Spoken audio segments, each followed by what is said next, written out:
हुए माननीय मुख्यमंत्री महोदय का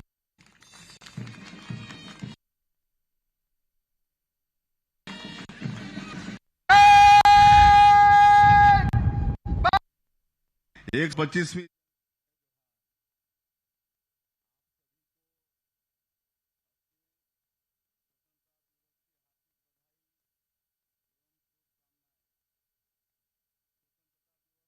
पावन पर्व मां भारती की वंदना का दिन है।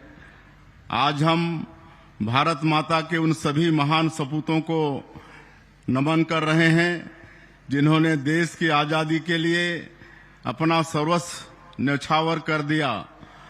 आज का दिन देश की एकता अखंडता की गौरवशाली यात्रा से प्रेरणा लेकर यशस्वी प्रधानमंत्री श्री नरेंद्र मोदी जी के विकसित भारत के संकल्प को मजबूत करने का है। भारत का महान स्वतंत्रता संग्राम महात्मा गांधी, नेताजी सुभाष चंद्र बोस, डॉक्टर भीमराव अंबेडकर, वीर सावरकर सहित असंख्य स्वतंत्रता सेनानियों के त्याग और बलिदान की अमर गाथा है। स्वतंत्रता के इस पावन अवसर पर हम धरती आबा भगवान बिरसा मुंडा, शहीद वीर नारायण सिंह और वीर गुंडाधुर के संघर्ष को श्रद्धापूर्वक नमन करते हैं। गेंद सिंह, धुरवा राव, यादव राव, वेंकटराव, डेबरीधुर, आयतू महाराज जैसे हमारे नायकों की स्मृति हमेशा हमें प्रेरित करती रहेगी। गोस्वामी तुलसीदास जी ने लिखा है कि पराधीन सपने हूँ सुख नहीं, संत कबीर की वाणी और बाबा गुरु घासीदास जी के उद्घोष मनखे मनखे एक समान ने स्वतंत्रता के संघर्ष को स्वर दिया। यह वर्ष डॉक्टर श्यामा प्रसाद मुखर्जी की 125वीं जयंती का है। उन्होंने कश्मीर से धारा 370 हटाने के लिए संघर्ष किया था। प्रधानमंत्री श्री नरेंद्र मोदी जी के नेतृत्व में जम्मू कश्मीर से धारा 370 हटाई गई।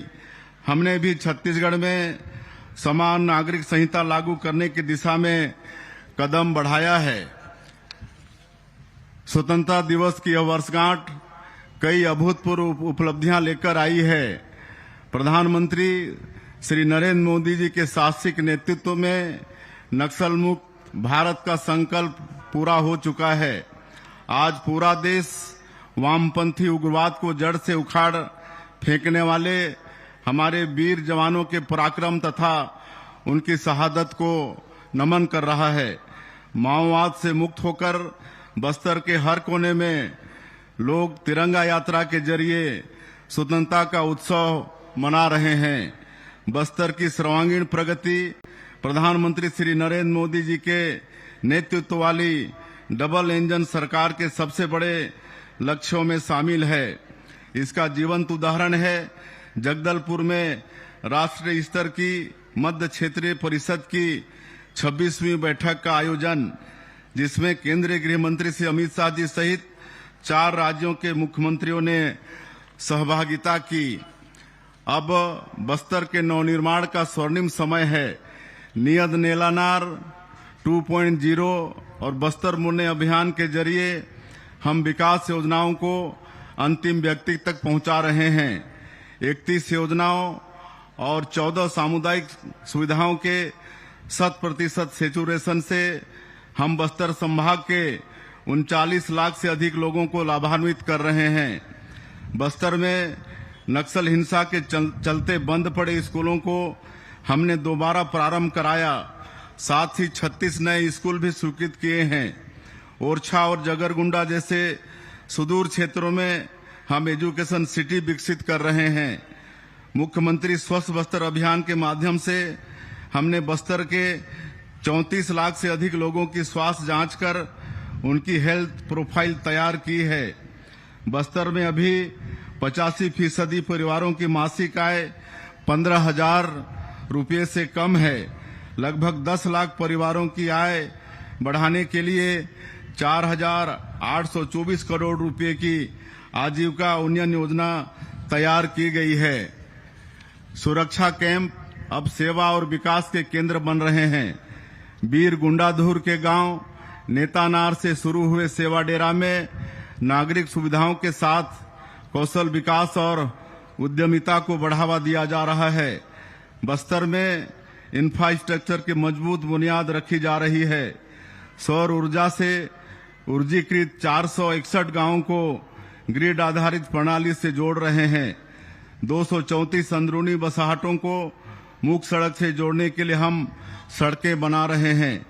दूरस्थ गांवों में सार्वजनिक परिवहन के लिए हमने मुख्यमंत्री ग्रामीण बस सेवा शुरू की है। इससे बस्तर और सरगुजा संभाग के 814 गांवों को लाभ मिल रहा है। मोदी की गारंटी के प्रभावी क्रियान्वयन से सबका साथ, सबका विकास, सबका विश्वास, सबका प्रयास की भावना के अनुरूप हर वर्ग के जीवन में समृद्धि आई है। अन्नदाता हमारे भाग्य विधाता हैं। उनका सुख, समृद्धि और सम्मान हमारी सर्वोच्च प्राथमिकता है। हम 3100 रुपये प्रति क्विंटल की दर और 21 क्विंटल प्रति एकड़ के मान से देश में धान का सर्वाधिक मूल्य उन्हें दे रहे हैं। कृषक उन्नति योजना के तहत एक मुश्त राशि का भुगतान हमने अन्नदाताओं को होली के पहले ही करा दिया था। हम फसल विविधता को प्रोत्साहित कर रहे हैं। कृषक उन्नति योजना के तहत धान के बदले दलहन, तिलहन, मक्का, कोदो, कुटकी, रागी आदि फसल लेने पर 15,000 रुपये प्रति एकड़ की आदान सहायता देने का निर्णय हमने लिया है। किसान भाइयों को समय पर खाद बीज उपलब्ध कराने हमने सर्वोच्च प्राथमिकता से कार्य किया है। वैश्विक अनिश्चितताओं के कारण उर्वरक आपूर्ति प्रभावित होने के बावजूद हमने छत्तीसगढ़ में खाद का संकट उत्पन्न नहीं होने दिया। प्रधानमंत्री जी की सहकार से समृद्धि की संकल्पना अनुरूप हमने प्रदेश के 2028 पैक्स का कंप्यूटरीकरण कर लिया है। इनमें से 1988 पैक्स कॉमन सर्विस सेंटर के रूप में भी सेवाएं दे रहे हैं। श्रद्धेय अटल जी की नदियों को जोड़कर पानी की हर बूंद बचाने की सोच को आगे बढ़ाते हुए हमने सिकासार कोडार नहर लिंकिंग परियोजना के लिए 3047 करोड़ रुपए की प्रशासकीय स्वीकृति दी है। प्रदेश में सिंचाई का दायरा बढ़ाने के लिए हमने 11,000 करोड़ रुपए से अधिक की मंजूरी दी है। बंद पड़ी सिंचाई योजना का अटल सिंचाई योजना के माध्यम से पुनरुद्धार कर रहे हैं। इंद्रावती नदी पर 2,000 करोड़ रुपए की लागत से मटनार और देउर गांव बैराज बनाए जाएंगे, जिससे 32,000 हेक्टेयर क्षेत्र में सिंचाई सुविधा मिलेगी। तेंदुपत्ता संग्राहकों को हम 5,500 रुपये प्रति मानक बोरा की दर से पारिश्रमिक दे रहे हैं। हमने तेंदुपत्ता संग्राहकों के लिए चरण पादुका योजना पुनः प्रारंभ की है। सुशासन त्योहार के दौरान मुझे ग्रामीणों ने गृह प्रवेश में आमंत्रित किया। हमने उनके सपने को पूरा किया है। उनके चेहरे की मुस्कान हमारे सबसे बड़ी उपलब्धि है। मोदी जी की गारंटी के तहत सबको आवास देने के संकल्प को पूरा करने हम एक दिन भी नहीं रुके। कैबिनेट की पहले ही बैठक में 18 लाख आवास स्वीकृत करने के बाद अब तक 24,50,000 घर स्वीकृत कर चुके हैं। प्रदेश में हर दिन औसतन 1,600 घर बनाए जा रहे हैं। देश के निर्धन परिवारों को समर्पित प्रधानमंत्री गरीब कल्याण अन्न योजना एवं मुख्यमंत्री खाद्यान्न सहायता योजना के माध्यम से 73 लाख परिवारों को निःशुल्क खाद्यान्न उपलब्ध कराया जा रहा है। हमें माता बहनों का भरपूर आशीर्वाद मिल रहा है। महतारी बंधन योजना के माध्यम से 70 लाख हितग्राही महिलाओं के खाते में अब तक 19,444 करोड़ रुपए भेजे जा चुके हैं। इससे वे अपनी और बच्चों की छोटी छोटी जरूरतें पूरे करने के लिए आत्मनिर्भर हैं। जब प्रधानमंत्री जी ने सेवा तीर्थ में प्रवेश किया तब उन्होंने देश के समक्ष 6 करोड़ लखपति दीदी बनाने का लक्ष्य रखा था। मुझे खुशी है कि राज्य में 13,85,000 महिलाएं लखपति दीदी बन चुकी हैं। प्रधानमंत्री श्री नरेंद्र मोदी जी की पीएम जनमन योजना से 56,000 से अधिक पीबीटीजी परिवारों तक बुनियादी सुविधाएं पहुंची हैं। 6,691 जनजातीय बहुल गांवों में धरती आबा जनजातीय ग्राम उत्कर्ष अभियान का लाभ पहुंच रहा है। प्रधानमंत्री ग्राम सड़क योजना से पिछले 2.5 सालों में जनजातीय क्षेत्रों में 93 सड़कों का निर्माण पूरा किया गया, जो कई सालों से अधूरी थी। पीएम जनमन योजना से 1788 किलोमीटर लंबी सड़कों का निर्माण पूरा हुआ है, जो देश में सर्वाधिक है। वनाधिकार पत्र प्रदान करने में छत्तीसगढ़ देश में अग्रणी है। वारिसों के पट्टों के नामांतरण की प्रक्रिया हमने आरंभ की है। पेशा कानून के प्रभावी क्रियान्वयन के लिए हमने टास्क फोर्स का गठन किया है। अवैध धर्मांतरण हमारे समाज, विशेष रूप से जनजातीय संस्कृति व सामाजिक ताने बाने के लिए एक गंभीर चुनौती है। हमने इस पर रोक लगाने छत्तीसगढ़ धर्म स्वातंत्र कानून लागू किया है। स्वामी विवेकानंद कहते थे कि मुझे 100 ऊर्जावान युवा दे दीजिए, मैं भारत का रूपांतरण कर दूंगा। यह कथन युवा शक्ति पर उनके अटूट विश्वास को व्यक्त करता है। विकसित छत्तीसगढ़ के निर्माण में युवाओं की भागीदारी बढ़ाने के लिए हम रोजगार से लेकर नवाचार तक अवसरों के नए द्वार खोल रहे हैं। प्रतियोगी परीक्षाओं में पूर्ण पारदर्शिता सुनिश्चित करने हेतु हमने ऐतिहासिक सुधार किए हैं। हमने तृतीय एवं चतुर्थ श्रेणी के पदों की भर्ती के लिए छत्तीसगढ़ कर्मचारी चयन मंडल बनाया है। नियमित रूप से 7 कैटेगरी में भर्ती परीक्षा आयोजित होगी। परीक्षा में अनुचित साधनों तथा नकल को रोकने के लिए हमने विधानसभा में सख्त कानून पारित किया है। हमने पुलिस में 7,000 युवाओं की भर्ती की है। हमने छत्तीसगढ़ कर्मचारी चयन मंडल के माध्यम से शिक्षक एवं सहायक शिक्षकों के 3,946 पदों पर भर्ती की प्रक्रिया शुरू की है। बिजली कंपनियों में 1,235 पदों पर अब तक की सबसे बड़ी भर्ती की जा रही है। हमारे एकलव्य एवं प्रयास आवासीय विद्यालय के बच्चे इस वर्ष नीट परीक्षा में बड़ी संख्या में सफल हुए हैं। NEET, JEE, CLAT, railway, SSC, banking, PSC तथा यूपीएससी परीक्षाओं की तैयारी के लिए सहयोग देने हम CG assistant for competitive exam योजना आरंभ कर रहे हैं। हमने अग्निवीरों के रोजगार के लिए बड़ा निर्णय लिया है। 4 वर्ष की सैन्य सेवा पूरी करने वाले छत्तीसगढ़ के अग्निवीरों को पुलिस आरक्षक, वनरक्षक और जेल प्रहरी की सीधी भर्ती में 10% आरक्षण दिया जाएगा। हमारी नई औद्योगिक नीति युवाओं के लिए रोजगार एवं उद्यमशीलता के नए द्वार खोल रही है। नई नीति में कोर सेक्टर के साथ ही इमर्जिंग सेक्टर को भी विशेष प्रोत्साहन दिया गया है। इसका लाभ युवाओं तक पहुंचाने हम पीएम सेतु के तहत 30 आईटीआई का उन्नयन कर रहे हैं। वर्षा काल के बाद हम जिला और प्रदेश स्तर पर रोजगार मेलों का आयोजन करेंगे। छत्तीसगढ़ स्टार्टअप प्रोत्साहन नीति के तहत युवाओं के नवाचारों को प्रोत्साहित करने के लिए हमने 100 करोड़ रुपए का स्टार्टअप फंड बनाया है। हमारी शैक्षणिक संस्थाएं नए विचारों को प्रोत्साहित करें, नए जमाने के अनुरूप युवाओं को तैयार करें। इसके लिए हमने राष्ट्रीय शिक्षा नीति को अपनाया है। प्रदेश में forensic university, campus, NEET, NIELIT जैसे संस्थान हम लेकर आए हैं। इसी सत्र से हम 5 मेडिकल कॉलेज गीदम, कुनकुरी, जांजगीर चांपा, मनेन्द्रगढ़, कवर्धा में आरंभ कर रहे हैं। 6 शासकीय इंजीनियरिंग एवं पॉलिटेक्निक कॉलेजों को सीजीआईटी के रूप में विकसित कर रहे हैं। हमने 500 करोड़ रुपए के छत्तीसगढ़ राज्य एआई मिशन को मंजूरी दी है। इसके तहत 100 AI data lab, 5 centre of excellence और 50 से अधिक एआई आधारित सेवाएं विकसित की जाएंगी। 6 लाख विद्यार्थियों एवं 1.5 लाख शासकीय कर्मचारियों को एआई का प्रशिक्षण दिया जाएगा। वैश्विक मंच पर हमारे राज्य के खिलाड़ी तिरंगा लहरा सकें, इसके लिए हम खेल अधोसंरचना का कायाकल्प कर रहे हैं तथा मुख्यमंत्री खेल उत्कर्ष मिशन शुरू कर रहे हैं। ग्लासगो राष्ट्रमंडल खेलों में रजत पदक जीतकर देश का गौरव बढ़ाने वाली छत्तीसगढ़ की बेटी ज्ञानेश्वरी यादव को हमने डीएसपी के पद पर पदोन्नत करने तथा 30 लाख रुपए की सम्मान राशि देने का निर्णय लिया है। हमने राज्य के 156 उत्कृष्ट खिलाड़ियों के लिए शासकीय सेवा के दरवाजे खोल दिए हैं।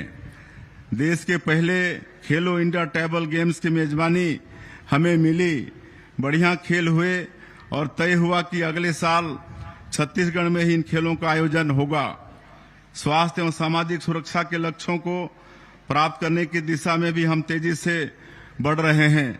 आयुष्मान योजना के माध्यम से हम राज्य के 91% लोगों को मुफ्त इलाज की सुविधा दे रहे हैं। हम नवा रायपुर में मेडिसिटी का निर्माण कर रहे हैं, जहां देश के विख्यात अस्पताल अपना कार्य करेंगे। स्वास्थ्य ढांचे को मजबूत करने से राज्य में संस्थागत प्रसव बढ़कर 96.2% हो गया है। प्रदेश में 326 संजीवनी एक्सप्रेस तथा 380 महतारी एक्सप्रेस एम्बुलेंस सेवाओं के माध्यम से आपात स्थिति में बेहतर स्वास्थ्य सेवाएं मिल रही हैं। उद्योगों की सुगमता के लिए हमने ईज ऑफ डूइंग बिजनेस विधेयक पास किया है। हमने 1 क्लिक सिंगल विंडो सिस्टम लागू किया है, जिससे आवश्यक अनुमतियां पोर्टल के माध्यम से तय समय में मिल रही हैं। जन विश्वास अधिनियम के लागू होने से कारोबार अब आसान हो गया है। नई औद्योगिक नीति के माध्यम से निवेशकों को आकर्षित करने हमने देश दुनिया में इन्वेस्टर कनेक्ट आयोजित किए हैं। इसमें हमें अब तक 8,23,000 करोड़ रुपए के निवेश प्रस्ताव प्राप्त हुए हैं। इससे 1,74,000 रोजगार के अवसर पैदा होने की उम्मीद है।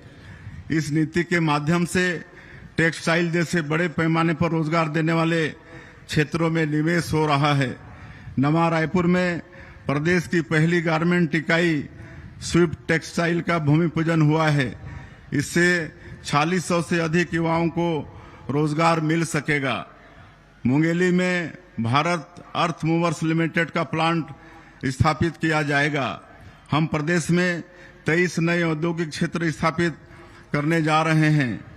हम राजनांदगांव में इलेक्ट्रॉनिक मैन्युफैक्चरिंग क्लस्टर 2.0, नवा रायपुर में फर्नीचर क्लस्टर तथा जांजगीर चांपा एवं राजनांदगांव में स्मार्ट इंडस्ट्रियल पार्क बनाने की दिशा में आगे बढ़ रहे हैं।